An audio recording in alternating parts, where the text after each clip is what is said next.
मौसा केମିତି କାନ୍ଦୁଛନ୍ତି ନା मौसा मौसा बहुत ଭଲ ପାଆନ୍ତି।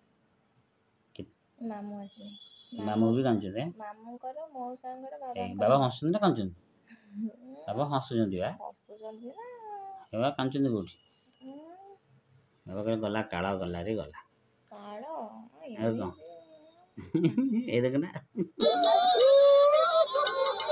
ସବୁଠୁ ଅଧିକ କାନ୍ଦୁଛନ୍ତି ମଉସା ମଉସା ମାଉସୀ ଏଇଠି ମାଉସୀ ମାଉସୀ ମଉସା ସେ ଯିବା ଦେଖିଲ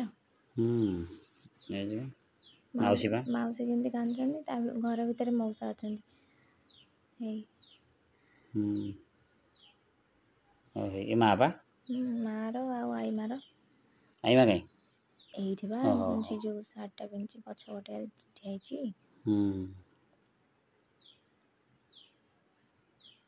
ସେମିତି ନେଇଯାଇଛନ୍ତି ତମକୁ ଯେମିତି ଲିଜାକୁ ଯେମିତି ନେଇକି ଟାଣିକି ସିଏ ଚାଲି ଶୀଘ୍ର ଯିବ ଆଉ ତମ ମୋର ନିଜ ବାହାଘର ତମେ ମତେ ଟାଣିକି ନେଇଥାନ୍ତ ହଁ ନେଇକି ପଳେଇଥାନ୍ତ ଚାଲ ଶୀଘ୍ର ଡେରି ହଉଛି ବାବା କାହିଁକି ଅଧିକା କାନ୍ଦିଲେ କହିଲ କାହିଁକି ତମେ ଯେତେବେଳେ ଉପରେ ବସିଥିଲ ବାବା ସେଇଠି ବସିଥିଲେ ତମେ ମାନେ ତମକୁ ଡକା ହେଲା ମୁଁ କାନ୍ଦୁନଥିଲି ତମକୁ ଡକା ହେଲା ଯେତେବେଳେ ତମେ ଉଠିକି ପଳେଇ ଆସିଲ ଆଉ ମାନେ ଉଠିକି ଆସିଲ କିଛି କହିଲନି ବାବାଙ୍କୁ ମାନେ ମୁଁ ଯାଉଛି କି କଣ ସମସ୍ତଙ୍କ ପାଖରେ ତମେ ବସିଛ ତମକୁ ଡକା ହେଲା ତଳକୁ ଯେ ତମେ ସାଙ୍ଗେ ସାଙ୍ଗେ ଉଠିକି ପଳେଇ ଆସିଲ ଏଠି ତମେ କହିବା କଥା ଚାଲ କି ବାବା ଆସୁଛି କି କଣ କିଛି ତ କହିବ ନା ପୁଷ୍ପା କହୁଛି ଭଲ ହେଲା ଗଲା ଏଥର ମୁଁ ରାଜ କରିବି ଘରେ ତମେ ସେଇଥିପାଇଁ ବାବା ଅଧିକା ତାଙ୍କର ବାବା କହିଲେ କଣ ମୁଁ କାହା ହାତରେ ଦେଇଦେଲି ମୋ ଝିଅଟାକୁ ନା ନାଇଁ ତମେ ପଚାରିବ କଣ ଦେଖୁନ ଦେଖିଲାନି ମାର ମୁଁ ଆଉ ବିରକ୍ତ ହେଲାଣି ମୋର ବେକାର ଏତେ ସମୟ କାନ୍ଦୁଛ କାଲି ସକାଳେ ଆଇଲେ କହିବ ମୁଁ ଇଏ ହବ ଆଜି କାନ୍ଦି କାନ୍ଦି ସମୟ ନଷ୍ଟ ଡେରି ହେଲାଣି ମୋର କେତେ ସମୟ ଠିଆ ହେଲାଣି ଆଈ ମୋ କଥା ବୁଝିଛି ବୋଲି ମୋତେ ଧରିକି କହିଲା ଯା ହଉ ଟିକେ ଧୈର୍ଯ୍ୟ ଧର ଲେଟ୍ ହବ ଆଉ ଲେଟ୍ ହେଲାଣି କେତେ ପୁଣି ଘରକୁ ଯିବି ନା ନାଇଁ କେତେ ବାଟ ଆମ ଘର ହେଲା ବ୍ଲେଜରରେ ପଗଡ଼ି ପିନ୍ଧି ଦେଇଛ ପଗଟା କିଣା ହେଇଥିଲା ଆଉ ସେଦିନ ତ ପିନ୍ଧିବି ତାପରେ ଆଉ କୋଉଦିନ ପିନ୍ଧିବି କେତେ କଷ୍ଟ ପଇସାଟା ଉଠେଇବା ନା ନାଇଁ କେତେ କଷ୍ଟ ଜାଣିଛ ନା ନାଇଁ କଷ୍ଟ ନା କଷ୍ଟ ଜମା ନୁହଁ ମୁଁ ଟାଣିକି ନେଇ ଆସିଲି ଖାଲି ମୋ ବାହାଘର ବୋଲି ଆଣିପାରିଲି ନହେଲେ ଟାଣି ନେଇ ଲିଜାକୁ ଟାଣି ନେଇକି ପଳେଇ ଆଇଲି ସେମ୍ ଟାଣି ନେଇକି ଆସିଥିଲି ଲିଜା ବାହାଘର ଭିଡ଼ିଓ ଆଉ ପୁଷ୍ପା ବାହାଘର ଭିଡ଼ିଓ ପୁରା ଲଙ୍ଗ୍ କରି ପକେଇବା ସମସ୍ତଙ୍କ ଠାରୁ ମୋ ବାହାଘରରେ ଅଧିକ କାନ୍ଦିଛନ୍ତି ସମସ୍ତେ ବାବା ବେଶୀ କାନ୍ଦିଛନ୍ତି ବାବା ଆଉ ମଉସା ଆଉ ମାମୁଁ ତିନି ଜଣ ଯାକ ଏକା ସାଙ୍ଗେ ମେସେଜଟା ଆସିଲା ତିନି ଜଣ ଯାକ ଏକା ସାଙ୍ଗରେ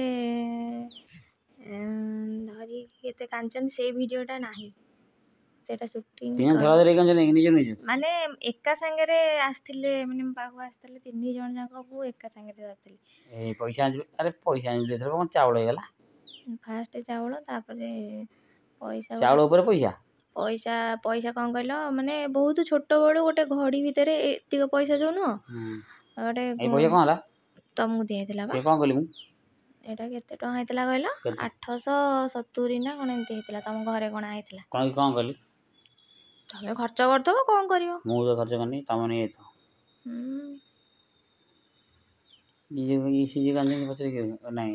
ନଖିଆନି ଜମା କାନ୍ଦୁନାହାନ୍ତି କାନ୍ଦୁନାହାନ୍ତି ଆଉ ସିଏ କାନ୍ଦିଲେ ପୁଣି ସମସ୍ତଙ୍କୁ ପୁଣି ସମ୍ଭାଳିବା ପାଇଁ ଜଣେ ଦରକାର ସବୁ ତ ମୂର୍ଚ୍ଛା ହେଇ ପଡ଼ିଯାଉଥିବ ନାଇଁ ପାଣି ଛଟା ହଉଥିବ ବାହାଘର କେମିତି କାନ୍ଦୁଛନ୍ତି ଦେଖିଛ ପାଣି ଛଟା ହୁଏ ପାଣି ତମେ ପାଟି କରନି ଜମା ତମେ ଝିଅ ହେଇନ ତ ସେଥିପାଇଁ ଝିଅ ଆମେ ଆଉ ଝିଅ ବାହାଘର କରିନୁ ଆଉ ଝିଅ ହେଇନୁ ବୋଲି ଆଉ ଆମେ ବାହା ହେଇନୁ ବରଯାତ୍ରୀ ଯାଇନୁ ହେଇ କିଏ ଆସୁଛି ତମକୁ କିଏ ଜାଣିବା ହେଇ ମାମୁଁ ଆସିବେ ମାମୁଁ ଏଇଠି ମାମୁଁଙ୍କର ମଉସାଙ୍କର ବାବାଙ୍କର ହେଇ ମାମୁଁ ଦେଖ ବାବା କେମିତି କାନ୍ଦୁଛନ୍ତି ମଉସା କାନ୍ଦୁଛନ୍ତି ବାବା କାନ୍ଦୁଛନ୍ତି ମାମୁଁ ଦେଖ କେମିତି କାନ୍ଦୁଛନ୍ତି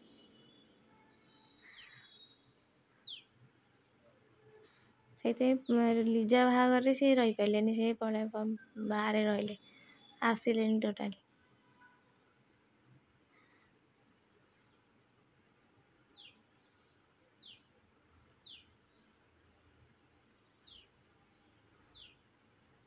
କାନ୍ଦନ୍ତି କାହିଁକି ଜାଣି ତମେ କ'ଣ ଆସୁନା ଆସିବନି କାନ୍ଦିବ କ'ଣ ପାଇଁ? ମୁଁ ଘରେ ଥିଲି ନା ନାଇଁ? ଥିଲି ସବୁ ତ ଘରେ ରୁହନ୍ତି ଆଉ କିଏ ବାହାରେ ରୁହନ୍ତି କି? ତମେ କେମିତି ବୁଝିପାରିବ କହିଲ? ତମେ ଜମା ବୁଝିପାରିବନି।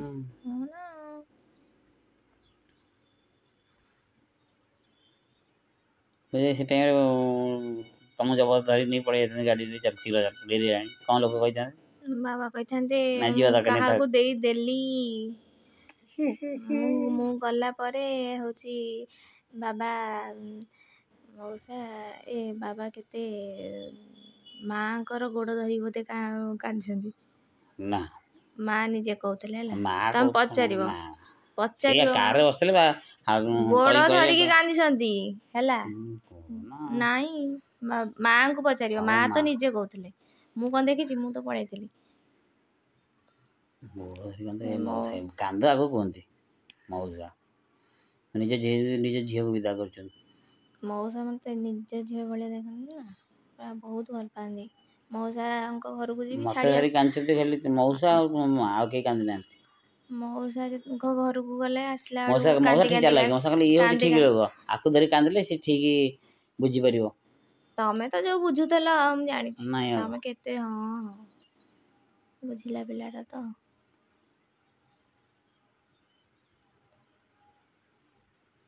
ଆଉ ନାହିଁ, ସରିଗଲା। ଏଇଟା କୋଉଟା ଗଲା? ଆମର ଯୋଉ ଏଇଟା ଘର ଥିଲା ବା କଣଟା ସଜାଜ ହେଇଥିଲା କେତେ ଦିନ ନାହିଁ ଚିତନ ଥିଲେ। ଗାଡ଼ି ପୁରା ତମ ଘରେ ଯାଇ ପହଞ୍ଚିଥିଲା? ହଁ, ଘର ପାଖକୁ ପଳେଇ ଆସିଥିଲା। ମୁଁ ଗଲା ପରେ କୁନୁ ଦେଖିବ କେମିତି କାନ୍ଦୁଛି, ଟା କରିକି ଯିବ। କୁନୁ ପକେଟ ନାର ପଞ୍ଚମରେ ପଢୁଥିଲା, ଚତୁର୍ଥରେ ପଞ୍ଚମରେ। ରାଜା ଗୋଡ଼ ତଳେ ପଡ଼ିକି ରହିଲା। କାଇଁ କହିଲା ମୁଁ ଜମା ଯିବିନି, ମୁଁ ଯିବି ତମ ସାଙ୍ଗରେ ପଛରେ। ତାକୁ କହିଲେ, ମା କହିଲେ ତୁ ପଳା ସେମାନଙ୍କ ସାଙ୍ଗରେ। ନା କହିଲା ପାପୁନି କହୁଛି ରହ, ମତେ କହୁଛି ବିଦା କରିଦେ। ଲିଜା ଦେଖୁନ ମୁଁ ଗଲା ପରେ କେମିତି କାନ୍ଦୁଛି। ଲିଜା ଜାଣିନି ତାର ବି ସମୟ ଆସିବ, ସିଏ ବି ଏମିତି କାନ୍ଦିବ। ମୋ ବାହାଘରର ମାସେ ଆଗରୁ ଡେଲି ସକାଳୁ କାନ୍ଦ ଚାଲିବ। କୁନୁ ଥରେ କହିଲା ନାନା ବାହାଘର ପରେ ଆଉ ଆସିବନି ଆମ ଘରକୁ, ଭାଇ ପଳେଇବ କହିକି କାନ୍ଦିଲା, ବହୁତ କାନ୍ଦିଲା କୁନୁ ସେଦିନ। ସରିଗଲା।